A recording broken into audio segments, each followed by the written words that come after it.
30 plus years and over 300 self-storage facilities built from the ground up. Nobody is more well positioned to discuss the state of self-storage today than the founder and CEO of S3 Partners. Happy today on Stories Behind the Door to welcome Barry Sherman. Oh, so excited to be live on LinkedIn taping the Stories Behind the Door podcast with my first ever 3-time guest in the 5 iterations of podcasts I've been doing in the last couple of years. My mentor, now my boss, unbelievable to be working for him. Barry Sherman, thanks for coming on. That is, yeah, thanks for having me 3 times already. Okay. You are the first, pleasure. my friend. And Okay. I'm going to just share with everyone, we're going to get into the question I always ask, because even though you've been on 3 times, it's been a couple years since we talked the last time, 18, 20 months. Want people to get a chance to understand your journey into storage. But I'm going to preface this by saying we were on a call last week with a potential partner, and you had mentioned that you've seen a bunch of cycles in the self-storage industry. What we're going through right now is not new to Barry Sherman. And so this is kind of what spawned this particular interview. This person we were talking to reached out to me afterwards and is like, Dad, you got to get him on the podcast because I want to hear. Because there are a bunch of us in storage that this is the first downturn, right? This is the first time, certainly for me, 4 years into it. I came in right at the peak in 2021.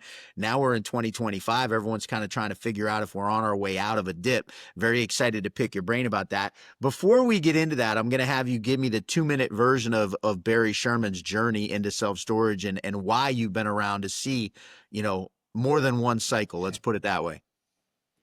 Okay. Well, I'm going to make that fairly short and sweet. That I appreciate that. After at a young age and becoming a licensed architect and practicing for a bit, I did have a chance of designing my first storage in the early '90s for a developer out here in Colorado, and so. Of course, I didn't know what that was. They walked in the door and said, "Hey, we draw self-storage for me." But years following, after designing a couple dozen in the early '90s, and then moving into construction, my journey started. And like a lot of us, we all find a passion for what we have. We surround ourselves with people we enjoy working with, and now three decades later, and a couple of storage projects behind us, I've remained in the storage class with a lot of networking and a lot of contacts who we still have today, and new ones that have entered here recently. So that's a bit of the history from architect to contractor to now developer. In regards to cycles, yes, I've seen quite a few, and they all have some similarities and certainly a lot of differences to add. I'm interested to dig in because for me, this is my first down cycle, right? And in 2021, all I heard was, storage does nothing but go up. Storage does nothing but go up. Storage does nothing but go up. And of course, we saw that spike. I think NA REIT said the storage REITs went up 63% in an 18-month period from the beginning of COVID to the end of 2021. Of course, we're not going to see that kind of growth forever. I'm interested for you, go back to the first time you saw a down cycle and how it felt having experienced it in storage for the first time. Yeah. Yeah. When it is your main focus, every down cycle obviously catches your attention because it seems like everyone's hitting the brakes. They head to the sidelines. They put drawings in the drawer. So it was mid '90s. It was probably '95. We're all geared up. We're seeing a new asset class blossom. It's still mom and pops. Over 97% of the industry was mom and pops, and REITs were just getting their legs on third-party management and building their platforms. And all of a sudden, interest rates are climbing, uncertainty, and what were we going to do? Well, that cycle lasted probably a good 12 to 16 months, like we've seen the last 4 last. Economics start to play itself out. Population growth and population movement around the country starts to help recover some of these down cycles. Bad. And so more than anything, it was my first one of figuring out, what are we going to do? I mean, we are in the midst of maybe laying off people. We're in the midst of trying to figure out if we're going to change asset classes, but it was a bit of weathering the storm was the key. I'm interested to fast forward. We were on a call this morning with a group that's actively developing double digit self storage facilities. And I loved your observation, which for me was kind of counterintuitive, which was that, hey, you guys are perfect here because what typically happens is we come out of the cycle and people start building again, but then it's getting to oversaturation. Whereas these folks that we were speaking with that are deep in the weeds on a bunch of projects, they're going to be delivering projects right as we start to come out of the cycle. So tell me a little bit about how your experience over time has helped your perspective on what should go on during a down cycle. Yeah, great point. You're spot on. For years, we all get conservative. We get fearful of spending money for how long is this going to take? You know, can we really make it pencil with rates of that size? But like you said to this group this morning, you know, they pressed on the gas pedal. They've worked through diligence, they've worked through entitlements. They're actually forging into construction at a time where they're going to be delivering product in certain MSAs that's going to give them the head start. Because as soon as things break, and we're going to see it again in this cycle, there's going to be a ton of work on the boards, a ton of work in the industry. We're going to have backlog with steel and with doors, and then we're going to have a ton of supply coming online, and that's going to slow down, ramp up. It's going to flatten rates, and so this is a balance. So as I watched over time, the seasoned veterans um, have seen that, and then we also see a group that's just been educated in other asset classes. They know how to perform in downsides. I'm interested to go down this rabbit hole about what is it that happens.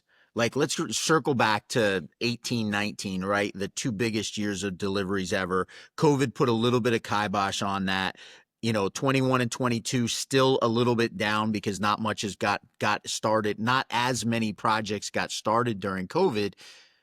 I was shocked to see 2023 be the highest year of deliveries ever. I thought when interest rates spiked in 2022 that there'd be kind of a quick slowdown. Of course, I came out of residential real estate where the life cycle is 6, 8 months tops. 2023, we saw 1,370 deliveries of self storage facilities, which was like 150 more than the biggest year ever. What is it about storage that leads to that massive ramp up when things are going well? And maybe talk me through a little bit about what about the life cycle of a storage development leads to 2023, despite the interest rate hikes and rates starting to decline, still see that many facilities come online. Combination of a variety of things there that led to 23 following the biggest years. I mean, first of all, a decade ago, we saw a transformation where so much private equity entered our market in our asset class. And so we started being primed nationally with a large increase of developers that were positioning themselves with land base. Then they saw everything that occurred late teens. We were already well into the cycle of many projects into construction, into design. So delivery of 23 was the result of what everyone saw in 19 and 20, Thad. Banking was already positioned, whereas that we saw more private equity. And so that's what really delivered 23, even though we already saw the turn. We're already heading the other direction. And that's where we're kind of still coming out of. I mean, it was 18, 24 months ago we said survive to 25. Well, now we're trying to get through into 26 to see what's going to occur there. And most people will tell you today we've hit the bottom. We're on the way up. The question is just how quick will we, surface? What's it been like for you over the course of, well, I guess what I'm asking is compare this cycle because we saw some, I mean, 25% rate drops, 30, 40, 50% rate drops from that peak in 2022 before the interest rate hikes. There were markets where I looked at a rent report from Tract IQ. You were getting street rates over $2 a square foot, drop down all the way to like the 120s nationally. Had you seen a decline in rates like that in any of the previous cycles? Great question. No, we hadn't really. I'll call it the orange team. always drove rates to the bottom to uptick occupancy. But we watched the other groups following this time, and some of the other groups led with the rate drop. And what we're doing today with the revenue management um, has changed the face of storage. Uh, and it'll never return to the days we had prior.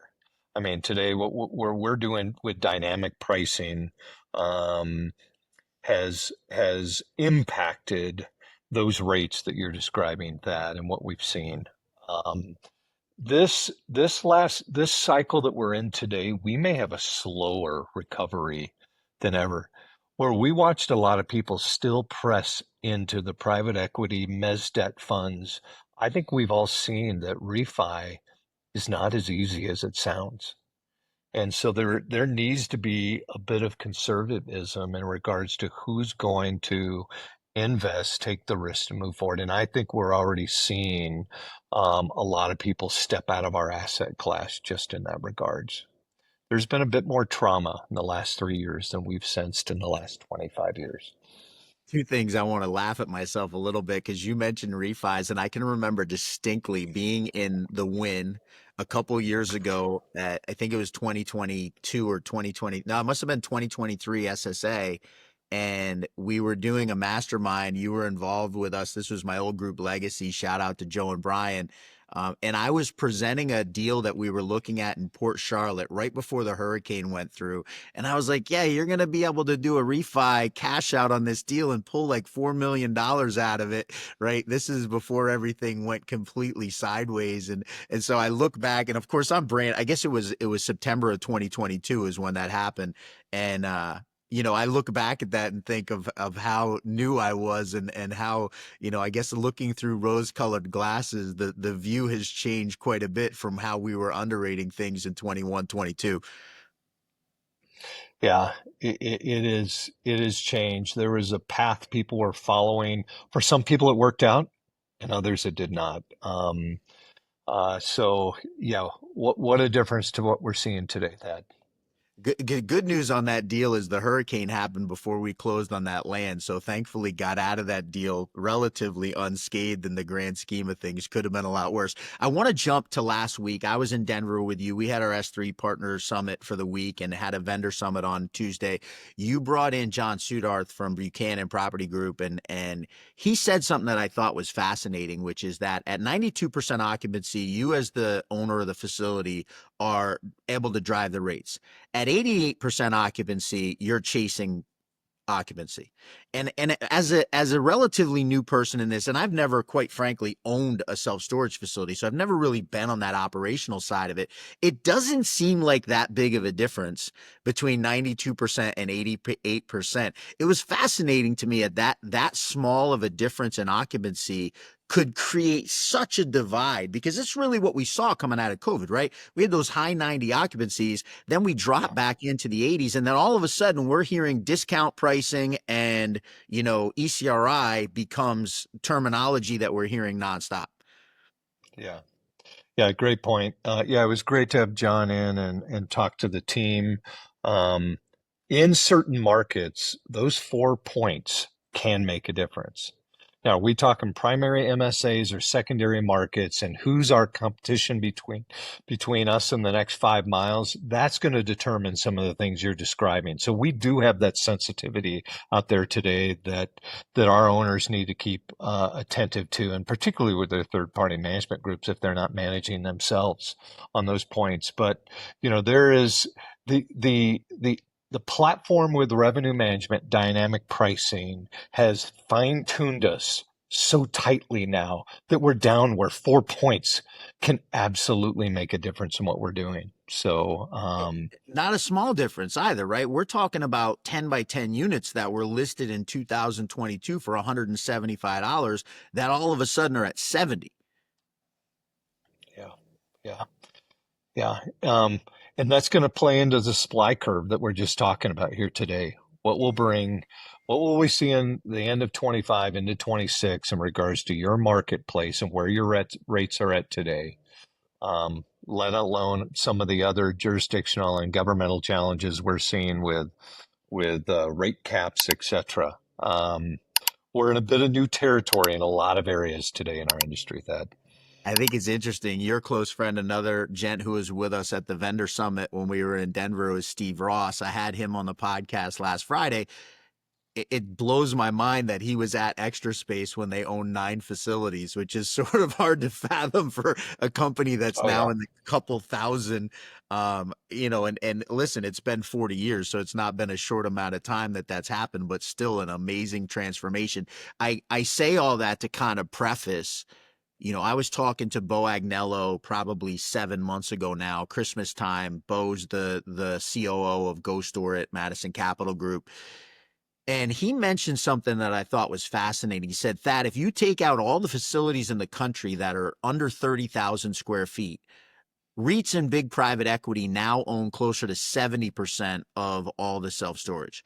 And so I'm saying all this as a preface to a question about how different is the operational side of self storage now versus maybe going back to 1995, the middle of the 90s, when you went through, by the way, 1995, the year I finished all my classes in college and was getting to graduate and go into the job market. So very well aware of the economic downturn that happened right there. Probably why I have a graduate degree. But how different are we operating facilities now versus like in 1995 economic downturn? You said like high 90% mom and pop ownership. You're not seeing wholesale discounting pricing strategies take hold across the ground. I shouldn't answer this for you. Tell me the differences kind of what happens in 1995 versus what we're seeing in 2023, 24 into 25. yeah. Well, it's across the boards. I mean, our management approach, our style, how we touch our clients today, everything is different. Even our customers are different today of what they're looking for. Um, Depending on where you're at, if you're in deep into a suburban area or if you're in a metro area, the size of units today, how we're trying to fine tune our facilities to that average unit size. Facilities have nearly doubled today in size. A Class A facility in '95 was 75,000 square feet, and that felt big. We were down in the 50s before. And today we're twice the size of that when we get into facilities. So we have twice the ramp up, twice the area to fill up. And we're still using some of the same metrics. 135 have lived forever. And, uh, and now we're using all the other platforms to draw customers into a branding type. I mean, we're thoroughly different. Now we've got a lot more flags out there. I And how love do they this. get market share? I'm going to open the door to this because you kind of brought it up, the 135 idea. And we've talked a little bit. And talk me through underwriting a deal in 1995 and what that entailed and the amount of time and the steps you were actually taking versus some of the tools you're using in 2025. Okay, well, yeah, that's it's a game changer. How much data collection do we have now at a push of a finger um, that we analyze? I mean, we will underwrite and tie up property that we've maybe never even put our eyes on or stepped a foot on. I mean, back in the day, you'd walk all your competition. You may rent units in all your competitors' sites just to go in and count locks to look at the conditions to et cetera, et cetera. So the dynamics of our underwriting have changed completely today. Just down to just how we modeled items and uh, and the trends we saw. To be able to get now 4 different groups to look at 5 year and 7 year projections when we'd sit there on a back of a napkin and an old spreadsheet trying to get these things to pencil, changed completely that. Um, and it shows up today on the banking side and our appraisal side too. So we are matured and we're still maturing.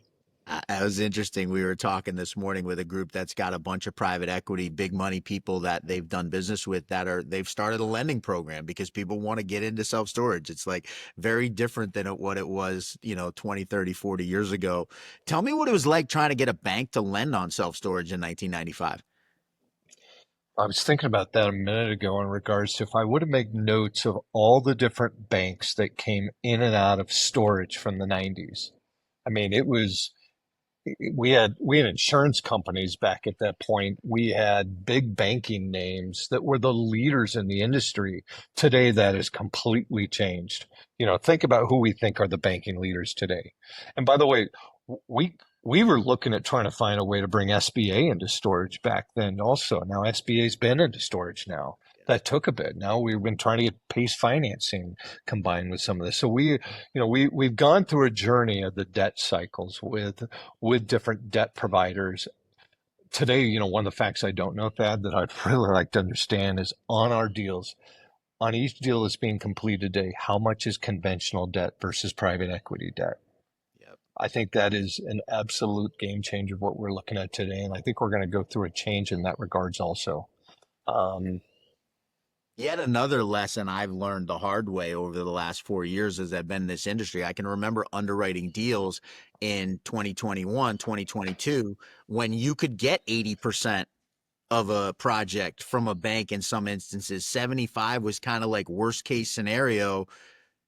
That's not always a positive when you're going out and leveraging 80% of the project. Of course, me with the big eyes is like bank debt's always going to be cheaper than the equity debt you bring for the other 20%. But you're seeing projects now where you're underwriting to 60, 65% bank debt, 35 to 40% equity. Tell me the advantages and disadvantages of those two sources of money. like, where's the sweet spot, Thad?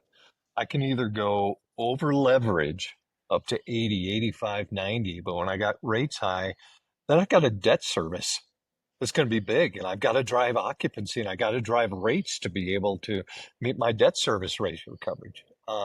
Or on the other side, if I think I'm going to go try to raise a lot of equity and I got to get mezz debt and I got expensive debt on that side, I'm going to run into the problem on that end. So you're turning the dials to find the sweet spot based on how you're going to bring your facility up and get it stabilized. Just that, we used to have people walk in the door with a performance that stabilized in 12 months. We're back in the 90s. We planned on 48 months, 60 months just to find ourselves stabilized, where we could get an IO period of 48 months at times. Now we're down to 24 months. We might get up to 30 months here soon, 36. All those things have changed and they fluctuate, but it's going to be the recipe of a successful development, and it takes a team to get there.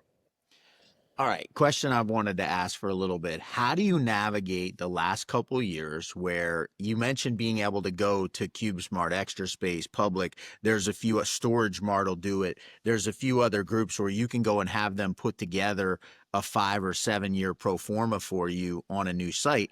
But the reality is, street rates have dropped so much and web rates have dropped so much, and some of it is very clouded to what you really believe is the achieved rate in facilities, as they've started to kind of fudge the street rate to meet the discount they want to give for the web rate and play the discount strategy game. How do you play that game and be able as a developer who, listen, you've got to do deals. I mean, that's your job. That's what you live to do, right? You can't just say, hey, we're going to take 2 years off. Everyone go take a break for a second. How do you navigate that game of like, hey, we know this market meets the metrics we've seen for the last 30 years of storage. There's a demand here. The rates are not really telling us that this is going to pencil. Is there a way to kind of figure that whole puzzle out, or you just have to pass on the project?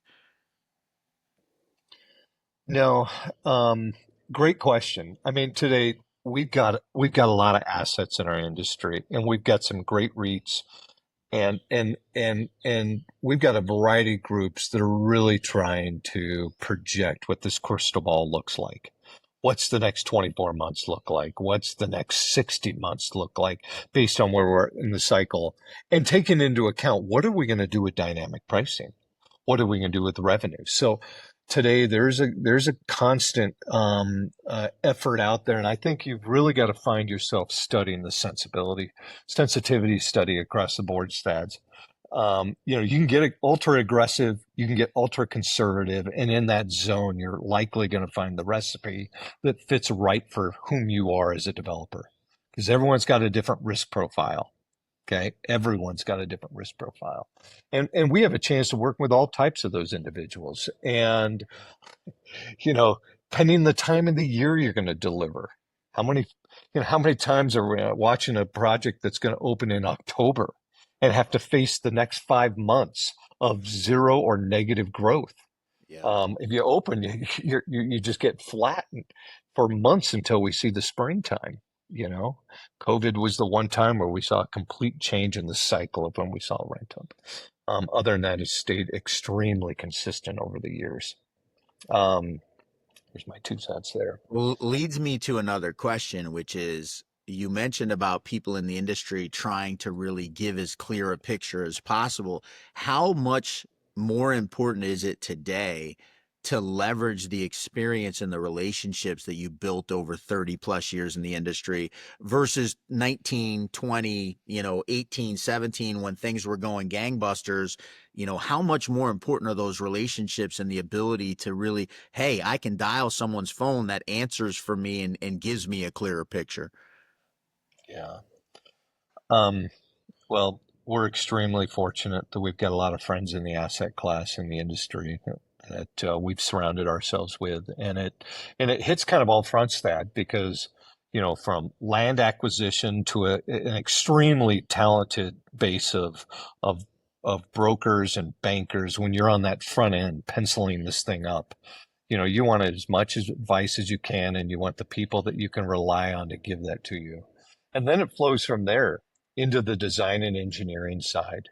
You know, the key vendors in our industry with steel, et cetera. And it continues all the way through to the point where we deliver and we're bringing on third party management. So I can't say enough to all the people we've been able to call friends in the industry that have helped us stay smart, um, ideally minimize our risk.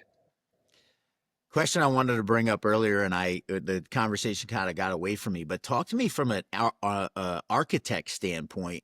How different designing a self storage facility look like in 1991 versus what a typical facility looks like in 2000. God, 19. I'm old too, right? I'm going back to the 1900s. 2025.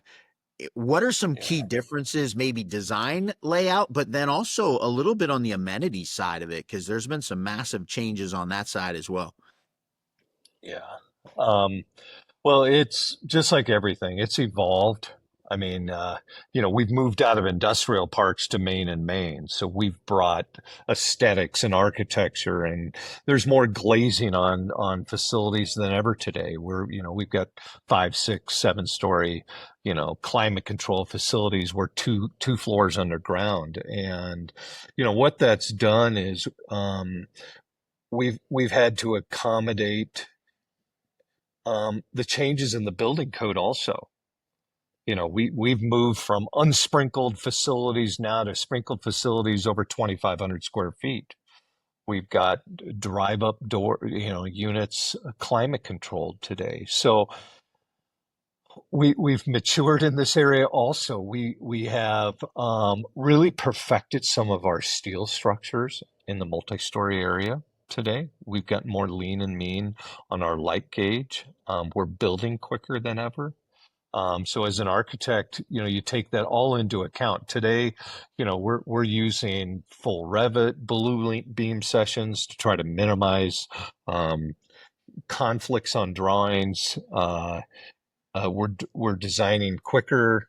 Um, so it has just evolved in time, Thad, in regards to what architects and designers do today.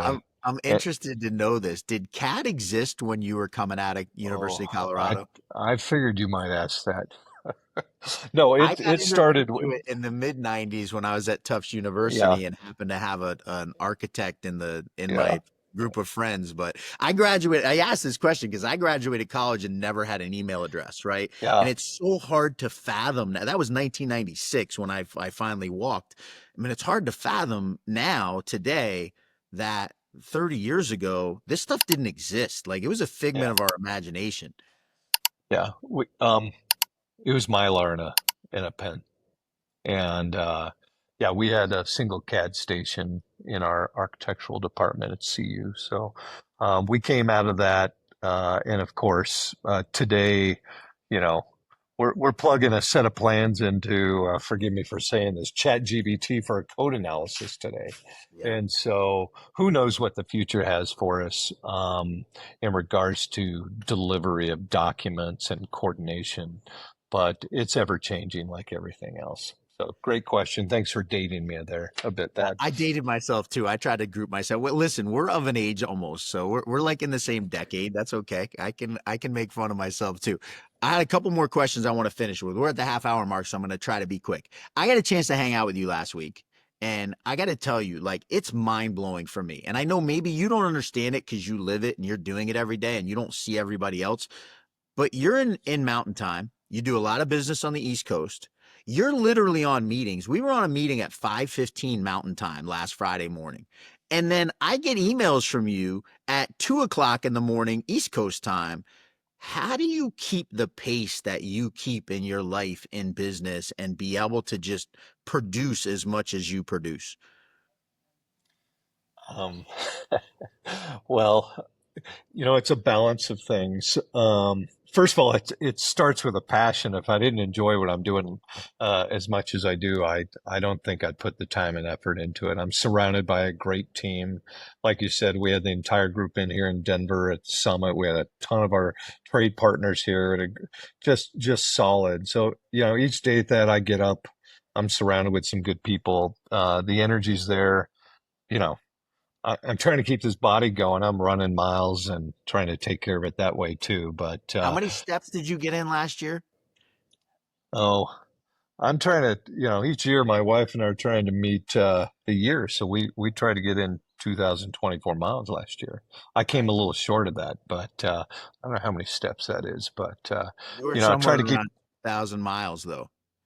Yeah, That's yeah. impressive. That So has I got to imagine that has a lot to do with your ability to be able to perform at a high level. Because look, I've been on calls with you at 5:15 in the morning. I've been on calls with you at 8, 9 o'clock at night. You're always present. You're always cogent. You're always, providing, highly intelligent comment to it. That's not an easy thing to do. I know you're going to continue to be humble, so I'm going to move on and I'm going to stop putting you on the spot with that. But I'm going to go to my I, last I question, which is appreciate all that. Yes. I want to go to my last question, which is your outlook for self storage for the next couple of years. Where do you see things going? How are your feelings about the industry overall? We've talked a lot about the changes.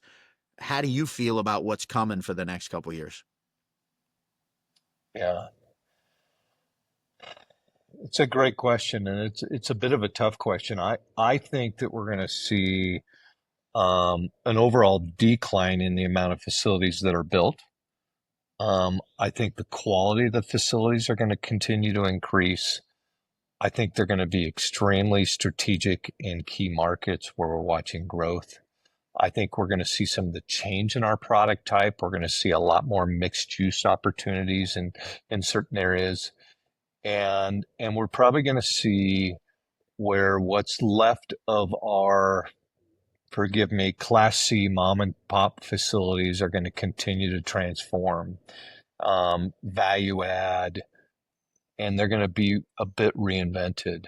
Um, that's where we know we have demand and where we've got sustained properties. So I think the asset's going to be strong. I think it's just going to be a bit smaller. Love it, love it. Well, listen, I've gone past the 30-minute mark. I always want to honor your time and keep this something that viewers can listen to in a quick, they put it on 2X, a quick 16, 17-minute car ride. They can absorb it all. As always, incredible wealth of knowledge and wisdom. And, I'll take a Thank you, second Pat. just to thank you. I'm on day 2, week 8, as we're taping this, of what's been the greatest work experience of my life. So thank you so much for finding a spot for me in S3 Partners, and looking forward to Of course. continuing to learn from a guru in this self-storage space. He's Barry Sherman, president, founder, overall leader of S3 Partners. Want to thank him for joining us on the Stories Behind the Door podcast, and we'll be back next week with another episode. Thanks, Thad.